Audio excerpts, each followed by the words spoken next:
بنی اسرائیل کے اندر ایک شخص تھا کفل، روزانہ ایک نئی لڑکی لے کر آتا۔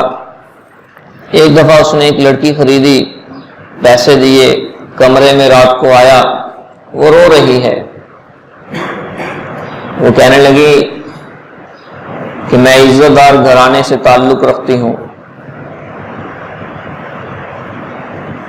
بھوک سے مجبور ہو کر آئی ہوں۔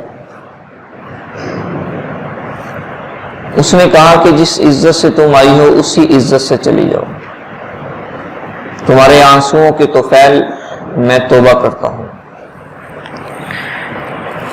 تو جب مالدار لوگ زکوٰۃ نہیں دیتے تو غریب آدمی کی بیٹی کی عزت نیلام ہو جاتی ہے۔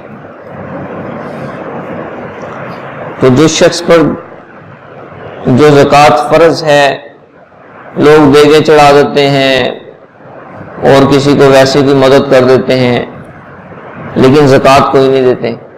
پہلے حکم فرض تو پورا کرے، سخاوت اس کے بعد ہے۔